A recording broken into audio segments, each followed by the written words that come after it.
Salut tout le monde. Bon, on se retrouve là pour un petit coup de pêche en estuaire du soir. J'ai parlé avec pas mal de pêcheurs là, de mon coin qui me disent que c'est encore assez timide, donc j'ai envie de voir un peu ce que ça donne. Moi, c'est vrai que ça fait plusieurs sorties que je fais bredouille. Là, ça fait à peu près une semaine que j'y suis pas allé, donc on va voir. Après, ici, j'ai eu l'occasion de venir pêcher en kayak. Donc, voilà, j'ai fait deux petits bars vite fait. Donc j'espère que ce soir ça donnera un peu plus. Après j'en demande pas tant non plus. Je sais qu'on est encore vachement tôt dans la saison. En tout cas vachement tôt en estuaire pour les bars. Je sais que les petits vont commencer à remonter. Les gros devraient suivre d'ici une quinzaine de jours. Donc c'est parti, on se retrouve tout de suite au bord de l'eau et on attaque. Allez.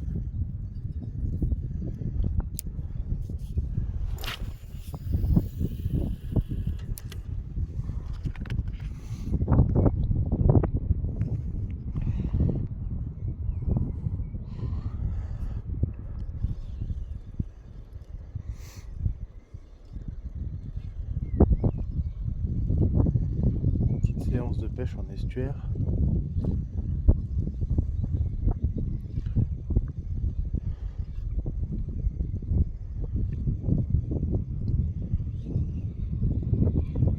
Pour voir un peu si les bars commencent enfin à remonter ou pas.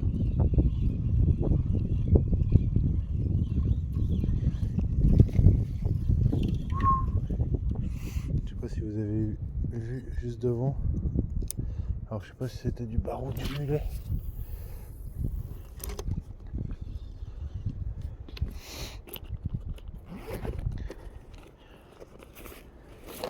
Je vais tout de suite préparer du finesse.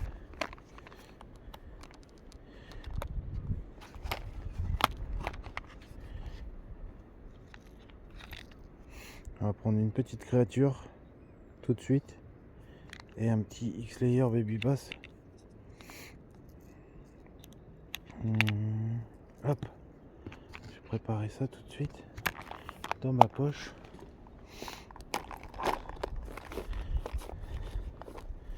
Pour être prêt à faire feu au cas où. Déjà je vais changer tout de suite. Je vais remonter hop, mon gros Tchad de chez Delalande.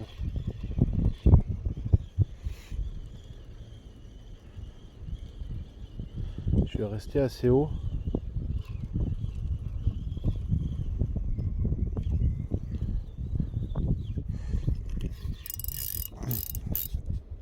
Hop là.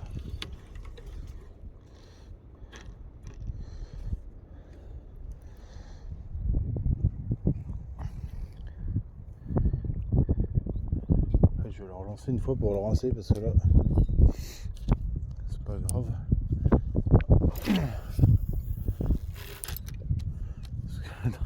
J'ai fait un piqué tout dans la vase avec là, avec le leurre. Je vais pas le mettre dans ma poche comme ça, plein de vases, c'est dégueulasse.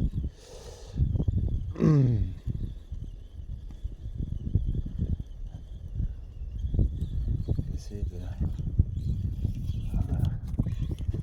Pas trop le faire piquer dans la vase. Hop. Ouais, c'est un peu mieux.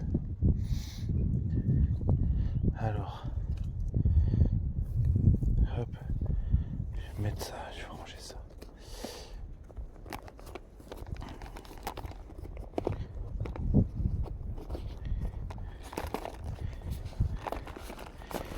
Voilà. Je vais mettre ça comme ça. Hop. Allez. On mise sur quoi? La créature. Allez, on va tenter. Nouveauté de l'année là. J'ai envie d'essayer avec ça.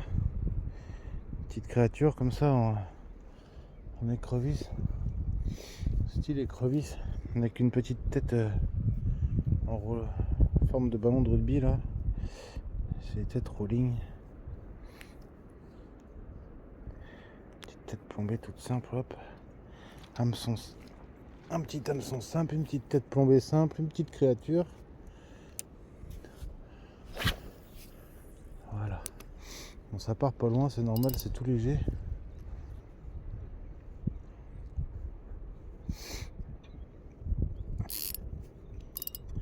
Voilà. On va essayer de faire bouger ça un peu là sur le bord.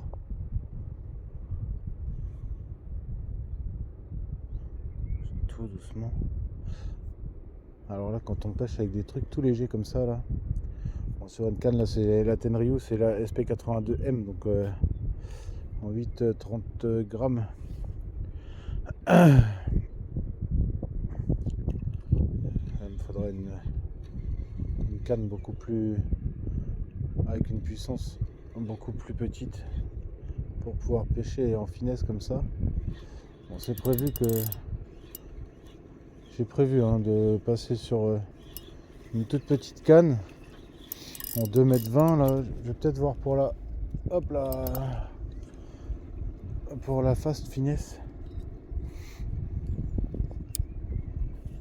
avec un tout petit moulinet là en 2500.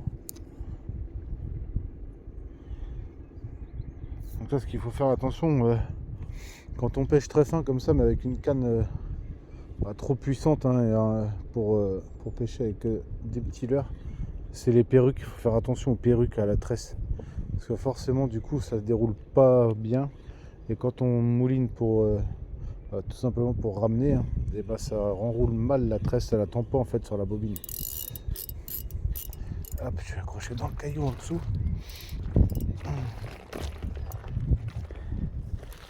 Ouais, je vais faire gaffe parce que là ça glisse pas mal ici et c'est vachement pentu.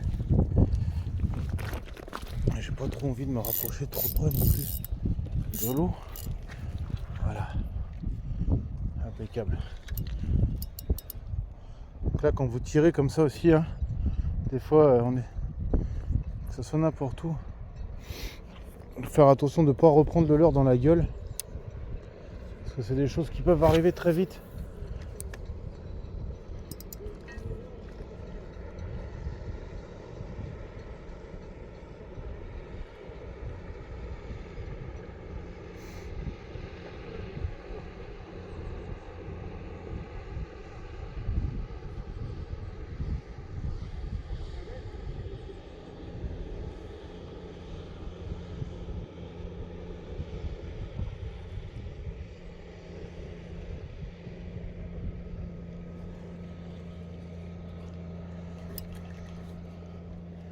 Il faudrait vraiment que je me mette à pêcher avec de l'attractant sur mes leurres. C'est un truc, j'ai dit que cette année j'allais le faire. D'ailleurs, dites-moi dans les commentaires quel attractant vous utilisez, lesquels vous avez testé et avec lesquels vous avez le plus de résultats. C'est un sujet qui m'intéresse énormément.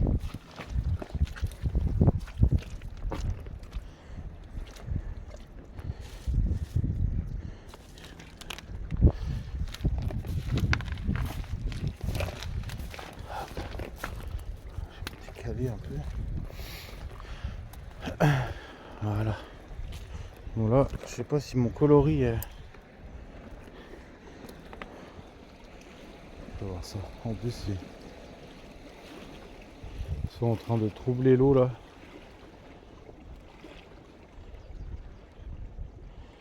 Enfin, ça a l'air de se voir assez.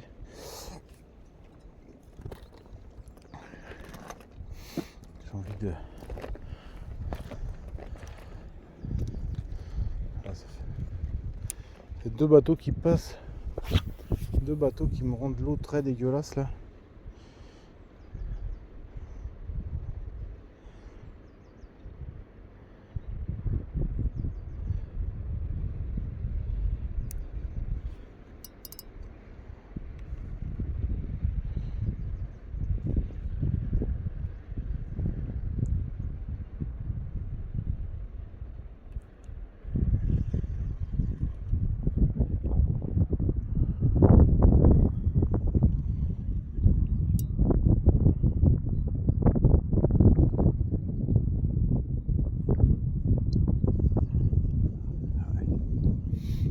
Là, l'eau va être devenue beaucoup trop trouble en bordure.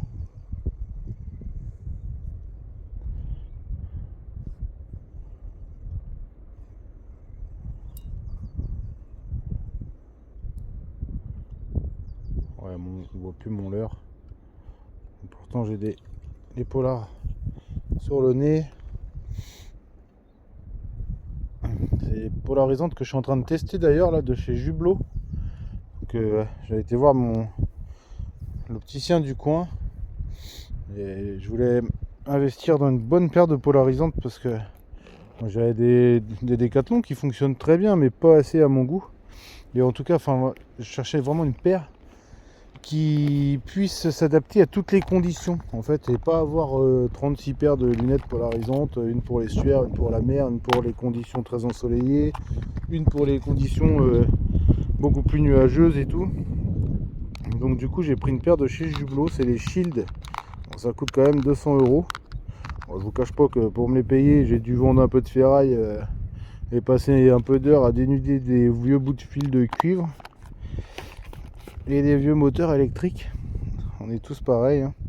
Après c'est pas parce que je pêche avec une Tenryu et tout le bordel que je suis pété d'oseille, loin de là.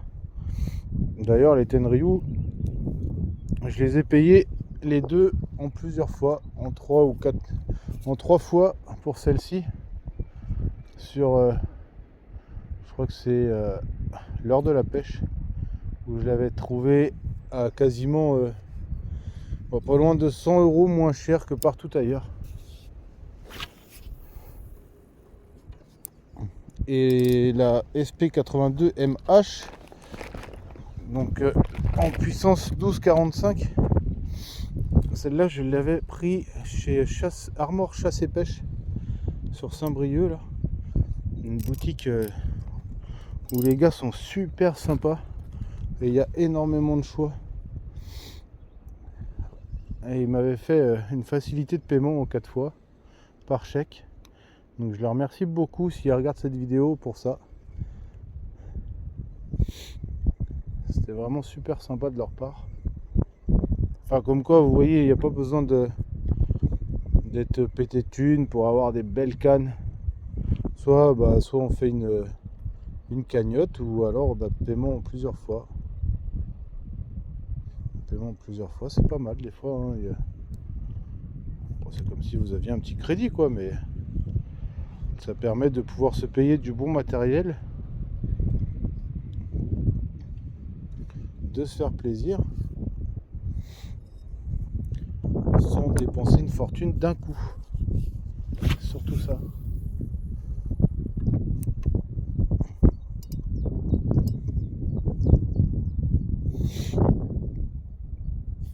Après pour ce qui est du choix de ma première canne, donc ma première vraie canne c'est la SP82MH. Donc c'est une canne que j'avais choisie surtout pour sa longueur et sa plage de puissance. Donc moi je pêchais beaucoup avec des leurres en 25 grammes, surtout 25, 30 grammes, 35 grammes, et aussi avec des jigs jusqu'à 40 grammes. Et c'est pour ça en fait que j'avais pris cette plage de puissance là. Et au fur et à mesure du temps, je me suis rendu compte que plus ça allait et plus je me mettais à pêcher de plus en plus fin, avec des petits black minnows de 10 grammes, des petits crazy senil, des petits X-layer, enfin pas mal de leurres comme ça. Et du coup, j'en avais parlé à notre cher ami la baraque à bar. On a longuement discuté et je lui avais expliqué un peu ce que je recherchais comme canne, mes conditions de pêche, les conditions dans lesquelles j'allais la pêcher avec, et que c'était surtout pour faire de la prospection à longue distance sur des spots où il n'y avait pas forcément de fond mais où j'avais besoin de lancer vachement loin, et que je cherchais donc une canne aussi plus sensible on va dire que la MH. Et donc après une longue conversation, il m'avait orienté sur celle-ci et je regrette vraiment pas du tout mon choix, et je le remercie énormément pour ça, même pour tous les conseils qu'il a pu m'apporter jusqu'à présent. À chaque fois que j'ai une discussion avec lui, que je lui demande conseil, il est toujours présent, il me répond tout le temps. Vraiment un chouette type. Et pour le choix de ce moulinet là, donc le Shimano Twin Power 4000 MHG, Donc c'est sur les conseils de Fred Sibas sur Facebook. Je pense que quasiment tout le monde le connaît. Il a une boutique en ligne, c'est Sibas Lure Shop. Et donc c'est pareil, j'avais mis un commentaire sur Facebook comme quoi je recherchais un moulinet pour telle et telle condition. Et il m'avait orienté sur celui-ci. Et honnêtement, pour l'instant, je regrette absolument pas. Très bon moulinet, très très bon moulin, qui reste quand même accessible, mais qui est très efficace et très fluide, mais qui est surtout en fait il est fait pour la mer, quoi. Il est étanche et tout, et c'est vraiment ça que je recherchais. Parce que moi je pêche dans des conditions, des fois en plein hiver, en plein vent dans la gueule, des grosses vagues, de la houle. Enfin, je me prends des embruns de pleine face.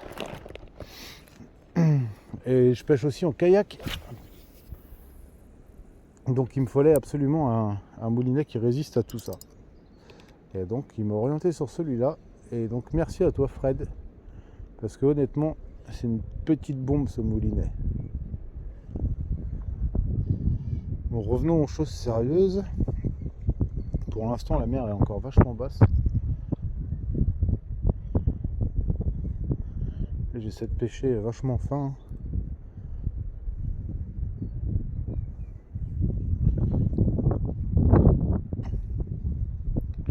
En espérant arriver à faire quelque chose aujourd'hui.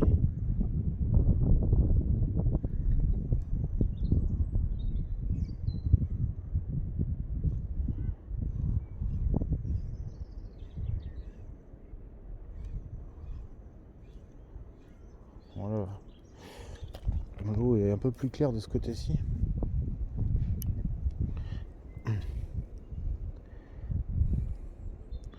Donc là c'est vraiment un petit montage vite fait. J'avais ça là qui traînait et je me suis dit pourquoi pas essayer, et je pense que ça pourrait marcher, mais beaucoup plus sur des barres à vue dans le goémon. Après souvent les cassures comme ça là avec une eau trouble et une eau claire de l'autre côté, enfin quand il y a vraiment un passage, je sais que ça peut faire la différence. J'ai déjà vu pas mal de fois ces conditions là, et où souvent les barres en fait se mettent à la limite entre les deux. Ils se mettent dans l'eau trouble, et dès qu'ils voient une proie passer dans l'eau un peu plus claire, ils foncent dessus. Ils sont malins ces petits pépères.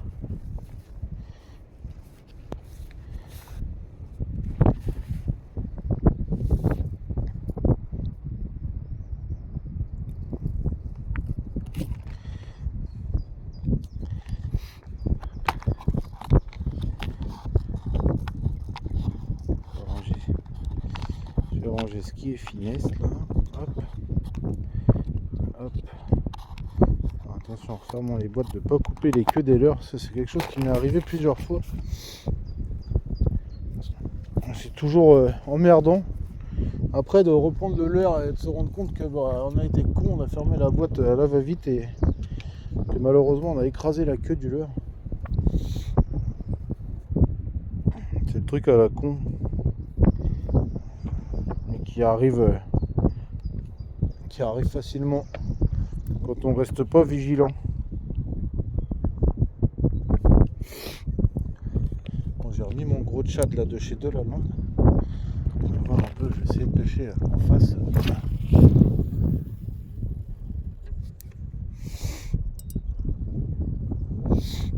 Après je vais pas m'attarder non plus ce soir. Ma femme est malade. Et il y a 3 enfants à la maison, dont un petit bout de chou d'1 an et demi.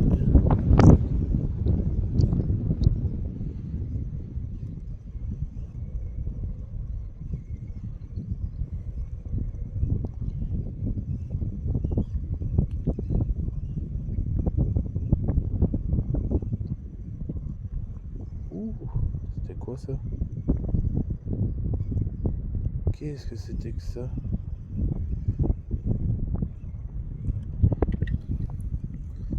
Ouais, ça m'a fait un truc.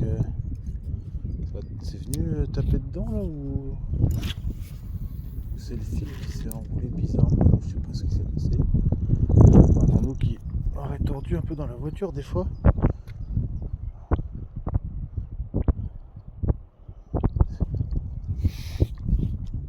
En mettant la canne par-dessus les sièges, ça peut arriver des fois de toucher un peu un anneau et de le tordre un petit peu, mais...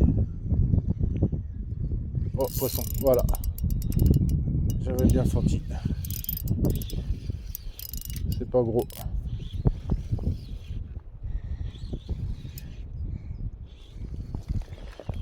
C'est pas gros du tout. Je vais le laisser dans l'eau, petit père, et hop, je vais descendre par là. Je vais le ramener sur le bord ici et le faire repartir dans l'autre sens. Hop. Allez, viens mon petit père. Viens mon petit loulou. Hop.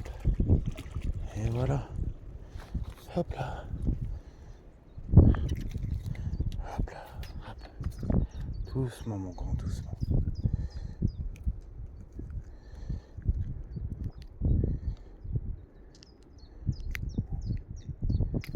Hop. Sans de l'abîmer. Faire attention de ne pas y écraser les ouïes. Je vais poser ma canne et on va le remettre à l'eau. Tout de suite. On va pas le faire attendre. Petit barcel. Hop. Voilà. Un beau petit bébé. Allez. Allez. Allez mon grand. On retourne grandir et on se revoit plus tard. Mais je te remettrai à l'eau quand même. C'est promis. Si c'est moi qui t'attrape bien sûr. Allez, on va continuer. Donc là c'est avec le... Je vais vous montrer tout de suite.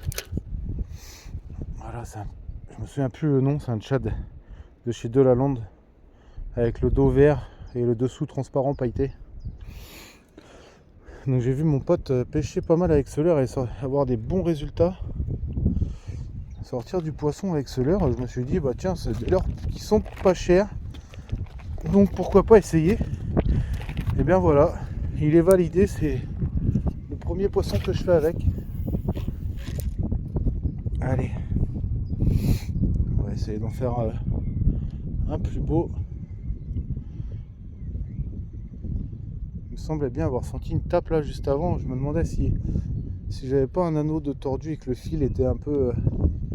c'était un peu enroulé autour, mais non. J'avais pas rêvé. Je vais redesserrer un petit peu mon frein, voilà. Parce que quand c'est des petits comme ça, j'aime pas avoir le frein trop serré au risque de les abîmer.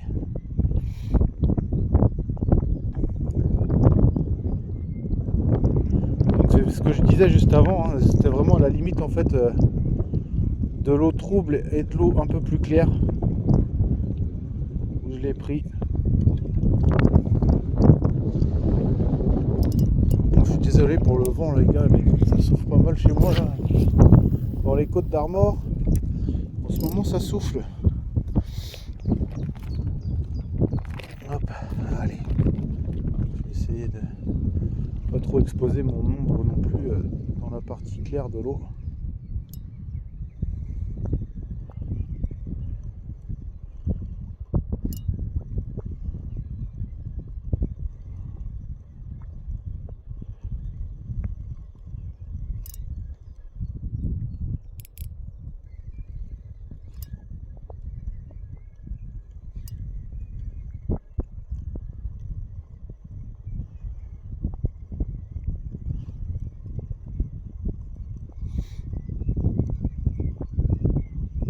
Allez, mon niveau. Hop là. Essayer de lancer un peu plus par là-bas, dans l'eau claire. Voilà. Face au courant en fait. Hein.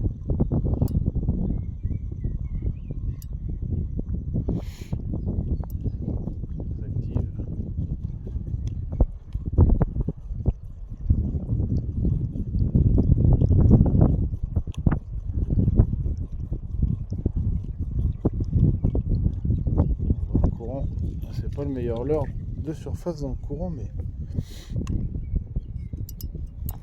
qui ne tente rien de rien. Et la chance sourit aux opportunistes.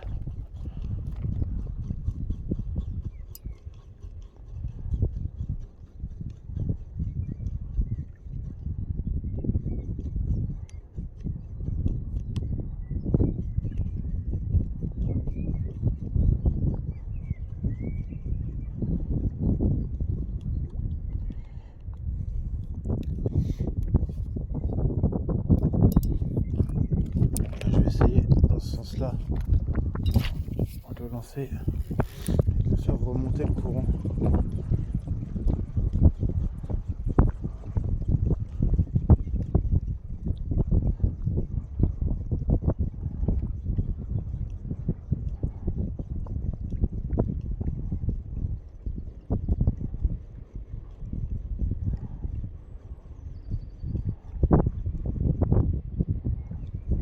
Il n'y a aucun suivi. Hop, attention les cailloux, pas le casser. Bon, le courant commence vraiment à s'installer là en plus. Allez mon pépère. Hop, je t'enfile tout de suite.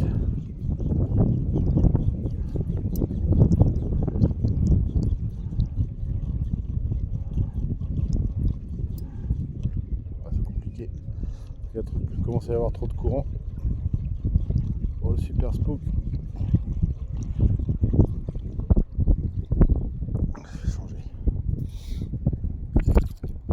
Je vais changer. Ah mais il est... Ok.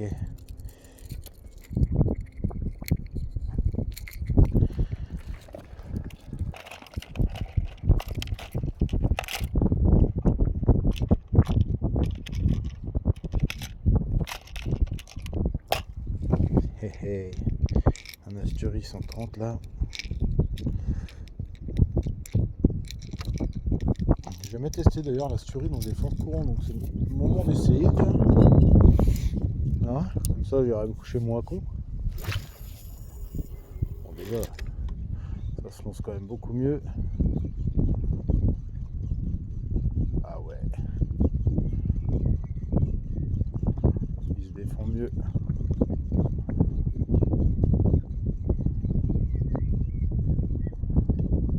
Ça se défend mieux dans le courant, ça se défend mieux.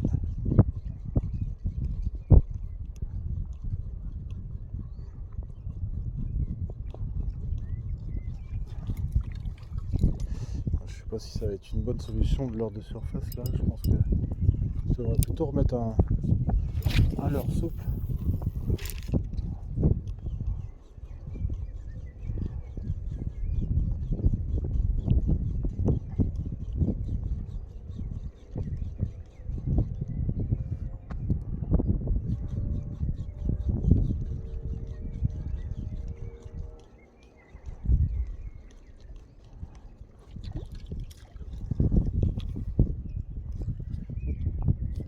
Je sais pas.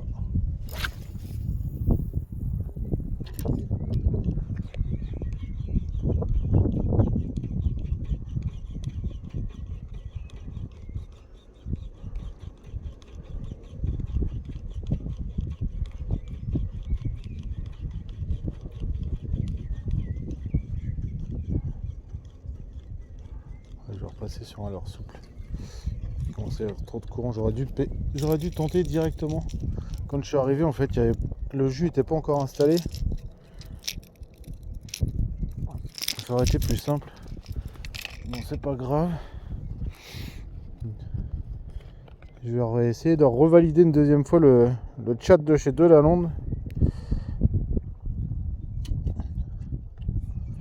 Attention au nœud au bout de canne. Ça c'est la casse assurée des fois. On est pressé, on fait pas attention. Il y a un tour au bout du premier anneau. Les premiers lancés, pac, hop là, une grande gifle.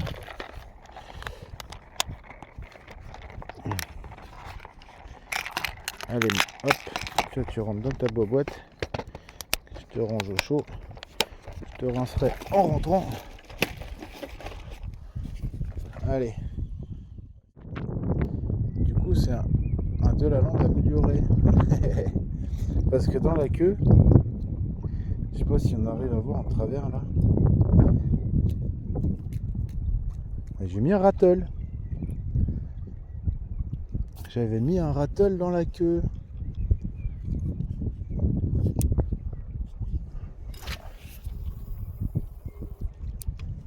Alors est-ce que ça a fait la différence? Hop là.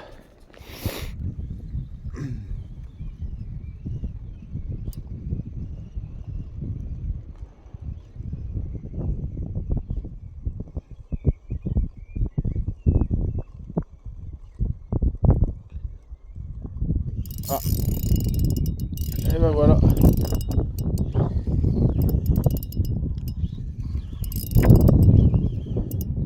C'est fait. C'est pendu. C'est pas gros non plus. Hein. Hop, je vais faire comme tout à l'heure, la même opération. Je vais pas trop lui tirer sur la couenne.